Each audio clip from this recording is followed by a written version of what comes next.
Welcome to the We're Here, We're Queer talk show. Today we have two very special guests who will talk about LGBT representation and treatment in the ELT materials. How are you? Thanks for having us here, Racoon. This is an amazing opportunity to talk about inclusion of the LGBT community in education. Yeah, it's great to be here talking about a topic that affects many people in the world, heteronormativity and homosexual invisibility in language materials. It's great to have you both here. So when did you become interested in studying more about this topic? It was when we started realizing that some of our students and colleagues weren't represented in EFL textbooks.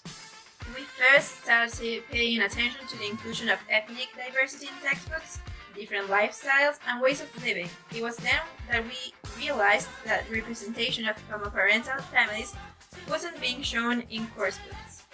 Yeah, it was then when I grew interested in finding teaching materials that portrayed representations of members of the LGBT community. We thought, well, the topic is completely avoided. Thanks for bringing these topics to the table. You know that in this TV show we deal with different aspects of the LGBT community, so it's crucial to talk about education and representation in teaching materials because it's usually something we never question and don't know the negative impact it could have on students and on learning itself. Going back to the issue of avoidance of these topics, how would you explain the erasure of LGBT representation in EFL materials?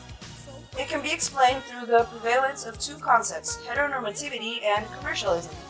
Can you explain to the audience what heteronormativity and commercialism are? Well, on the one hand, heteronormativity can be defined from different perspectives, but it's basically those structures, institutions, relations, and actions that promote and produce heterosexuality as natural, self-evident, desirable, privileged, and necessary. In other words, heteronormativity is showing the heterosexual lifestyle as the norm, or as the ultimate aim in life. And you might ask yourself, why does this persist?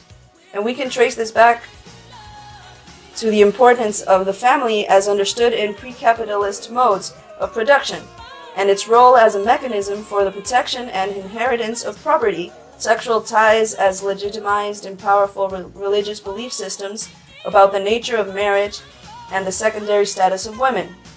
And on the other hand, commercialism refers to the urge to make money on behalf of the producers of teaching materials.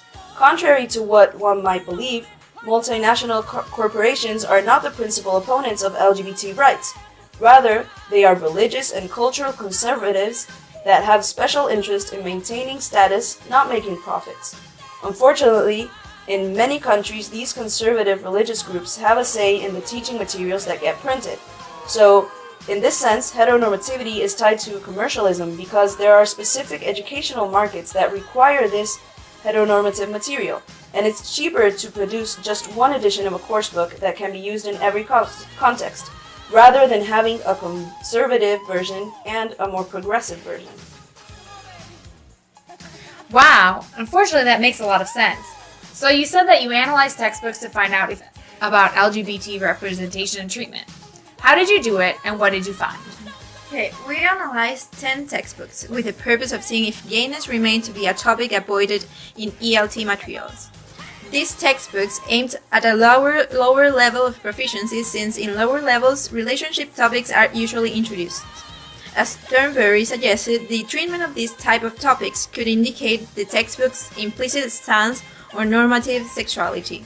At the same time, Stonewall suggests that the preparation of material for modern foreign language provides us a natural context for introducing diversity.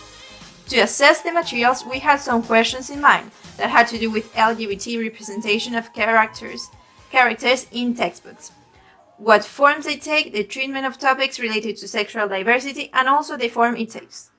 Apart from this, we looked at 3 additional publications, and we also interviewed lesbian and gay ELT material users to find out the current state of that representation. Well, we found out that in these 10 UK-produced textbooks, there's no reference to same-sex sexual orientation. There's a blanket avoidance of LGBT characters. Some publishers say that they dealt with those topics in such ways because love interests are usually and always heterosexual.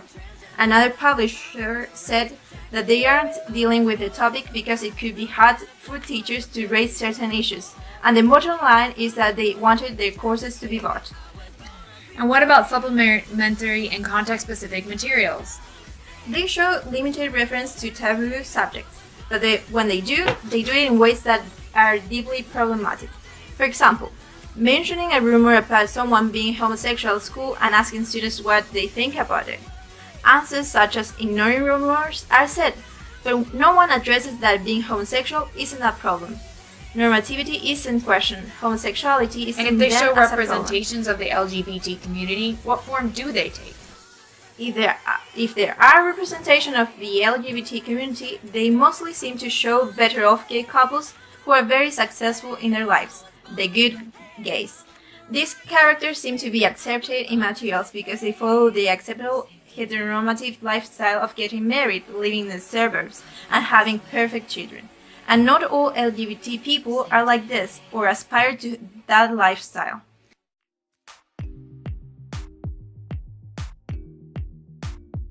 What's the best way of dealing with these issues in the classroom?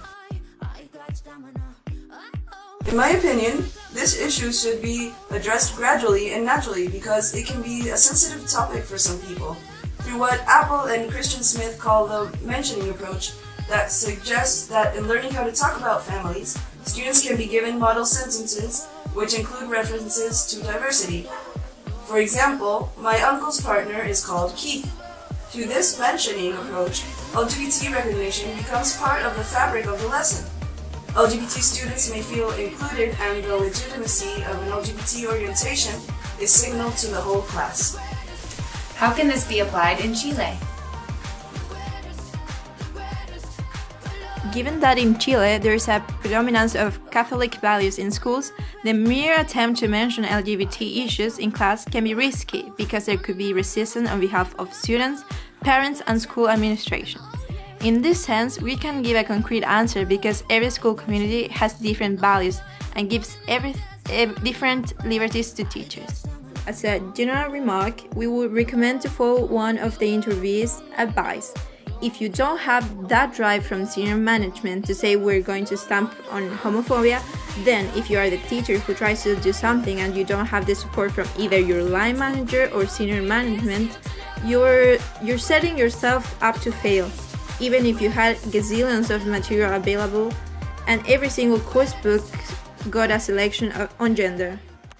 What are the negative effects of LGBT invisibility? There are many negative effects of LGBT invisibility in materials. The effects range from learners only being aware of the heteronormative way of life to tremendous psychological damage to kids that are already struggling with accepting themselves. As Sayer puts it, repeated refusal of recognition to an individual can produce serious psychological damage, and refusal of recognition to a group also damages its well-being and ability to function in a wider society. Now, let's give a round of applause to our very special guest for giving us insight on a topic that is rarely addressed, but very important to overcome one of society's biggest issues. We hope that you enjoyed the show, and we invite you to continue the discussion in the comment section. See you next week.